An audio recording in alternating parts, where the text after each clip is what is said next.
Hi, good morning. ഇന്ന് നമ്മൾ സംസാരിക്കുന്ന ഒരു വിഷയം നമ്മളെ എല്ലാവരെയും തന്നെ പിടികൂടുന്ന ഭയം എന്ന് പറഞ്ഞൊരു വിഷയത്തെക്കുറിച്ചിട്ടാണ്. കാരണം ഒരു ബ്ലാക്ക് ആൻഡ് വൈറ്റ് ചിത്രം പോലെ നമ്മുടെ ജീവിതത്തിൻ്റെ കളറിനെല്ലാം മങ്ങിക്കളയുന്ന ഒരു ഭയം നമുക്ക് പിടികൂടുന്നുണ്ടെങ്കിൽ തീർച്ചയായിട്ടും നമ്മൾ ശ്രദ്ധിക്കേണ്ടിയിരിക്കുന്നു. കാരണം ഭയം എന്ന വികാരം നമ്മുടെ മാനസിക നിലയിൽ തന്നെ തകരാറുകൾ സംഭവിക്കാൻ സാധ്യത വരുത്തുന്നൊരവസ്ഥയാണ്. എങ്ങനെ നമുക്ക് ഭയത്തെ നീക്കം ചെയ്യാം? ഭയത്തിന് പല വ്യതിയാനങ്ങളുണ്ട്.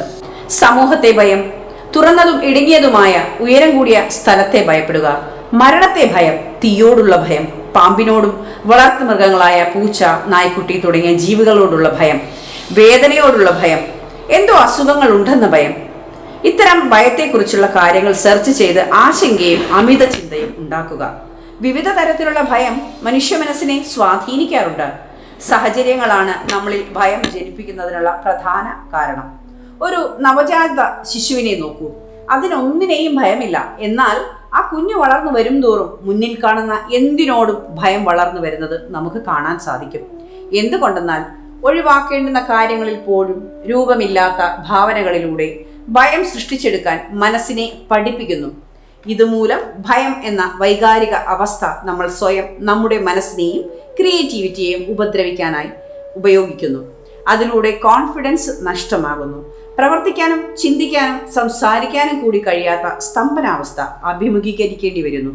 ഇത് നമ്മളിലെ കഴിവുകളെ ഇല്ലാതാക്കി സ്വയം ഉൾവലിയുന്ന പ്രകൃതമായി മാറുന്നു. ഉള്ളവർക്ക് സിസ്റ്റമാറ്റിക് സെൻസേഷൻ ചെയ്യരുത്.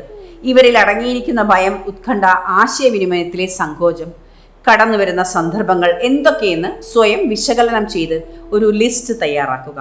അതിനുശേഷം എന്തെല്ലാം സാഹചര്യങ്ങളാണ് ഭയം തന്നിൽ നിറയുന്നത് എന്ന സാഹചര്യത്തെ മാനസിക ചിത്രം തയ്യാറാക്കി ഭാവനയിലൂടെ അതിനെ പ്രാവർത്തികമാക്കുക. സമൂഹത്തിൽ അപരിചിതരോട് സംസാരിക്കാനുള്ള ഭയവും ആശങ്കയുമാണെങ്കിൽ ഇതിനെ പരിഹരിക്കാനുള്ള എക്സസൈസ് തുടങ്ങുക. ഇതൊരാളിൽ നിന്നും ആരംഭിച്ച് 5-10 പേരിലേക്കും ഒരു ഗ്രൂപ്പിലേക്കും സമൂഹത്തിലേക്കും വ്യാപിപ്പിക്കുക.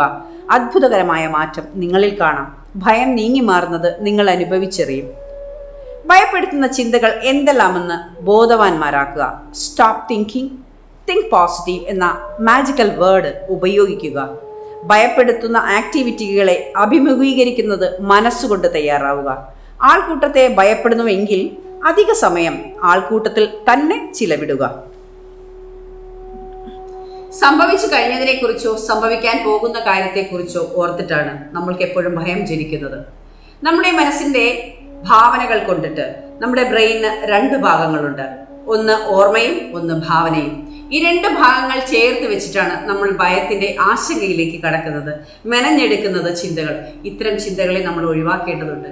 എന്തുകൊണ്ടെന്നല്ലേ, നമ്മുടെ ജീവിതത്തിൻ്റെ പോസിറ്റീവ് വശം നമ്മൾക്ക് നല്ല രീതിയിൽ മുന്നോട്ട് കൊണ്ടുപോകണം എന്നുണ്ടെങ്കിൽ ആത്മധൈര്യത്തോടുകൂടി ആത്മവിശ്വാസത്തോടുകൂടി മുന്നോട്ട് പോകുന്നതിൻ്റെ ആവശ്യകത നമ്മൾക്കുള്ളത് കൊണ്ട് തന്നെയാണ്.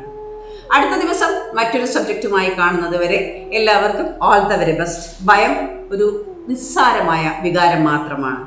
Thank you so much.